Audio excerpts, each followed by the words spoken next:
Connor is I consider him retired. Diaz, I consider retired. Masvidal is okay. This guy is my new favorite fighter. Okay, and I've been saying it was Johnny Walker until he got knocked out because he doesn't really have the skill.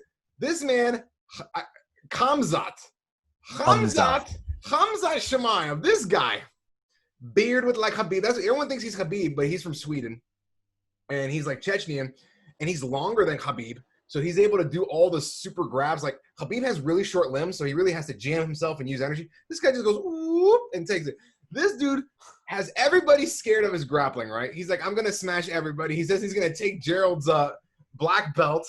He's going to just do all this hood rat stuff to Gerald, who has like the most submissions in the middleweight division. So I'm thinking, okay, you know what? I think Khamzat is going to win this fight, or Khamzat, whatever. And I think he's going to win the fight. I didn't think he was going to win it like that. All right? There's a way to beat, as you're going up the rankings, there's a way to beat people. And then there's what he did. He one hitter quitter this guy, Gerald, and it was out. This guy folded like a chair, and it was done. I mean, Khamzat is a different animal. And then I say this is why he's one of my favorite fighters, if not my favorite right now. This guy could fight a top 5 guy in 2 weeks, and it'd be a hell of a fight. This guy's skill level is so above and beyond what people think it would be. He's gonna maul Damian Maia. This guy fights at 85 and 70, and he's one hitter quittering 85ers. Can you imagine the 170ers? He could smoke Usman. Like, if you put Khamzat and Usman, I want to see what the line would be. Okay, am I right? Am I drinking the Khamzat Kool-Aid a little too much? Probably. But this maybe a little too much. This guy had Gerald's hands were so low because he was so scared of the takedown, and then he went pop over the top. Let me finish my point, and you can say this, Zach. Khamzat had a fight schedule. That's so disrespectful. He did it. Here's what makes him different. Fighters go in there like a Henry Cejudo or a Tyron Woodley, maybe even Kamaru Usman, I would say, that they go in there to win a competition. Okay? Khamzat, he goes in there to kill you. There's a very different thing. He's trying to take your head off and smash. It's a different mentality. That's what Khabib tries to do. It's a different mentality. I'm going to smash you. I'm going to maul you. Whereas, I'm just here to win. It's going to be a good time. Like, no. This dude Khamzat, he's coming for your head. He's going to take it back to Chechnya. He's going to beat Damian Maia. And this guy fought, 3 times in 66 days? And he's going to fight a 4th time. Yeah, it's crazy. This dude, they even asked Dana, would you be okay if Khamzat challenged for a middleweight title and then 2 months later challenged for the welterweight title? He says, with this guy, anything is possible. I got to see. Okay, let's just say Adesanya rips through Costa, right? Rips through him. It's not going to happen, but let's just say Adesanya runs through him. Who do you give Adesanya next?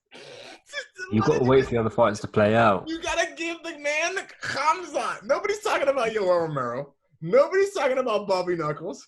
Everybody wants to see that Swedish dude and Adesanya. No, I know I'm way jumping the gun. We're going from a guy who's fighting top 20 guys to fighting the best man on the planet in that weight class.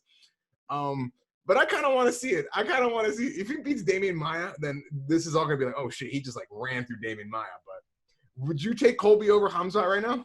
No, okay, I think we're getting a bit too carried away here. I'm going to have to take the mic off. Khamzat. I think Khamzat beats Colby. Right, I think that's my key to take the mic off you. I think you're getting a bit too carried away. It's the size thing, too. It's also a size thing. I'm not going to take away from his performance because 17, 18-second knockout, absolutely incredible.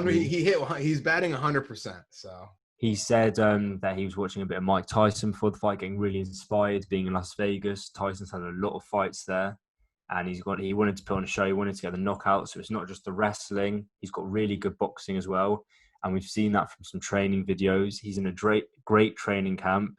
Poor Gerald didn't know what hit him.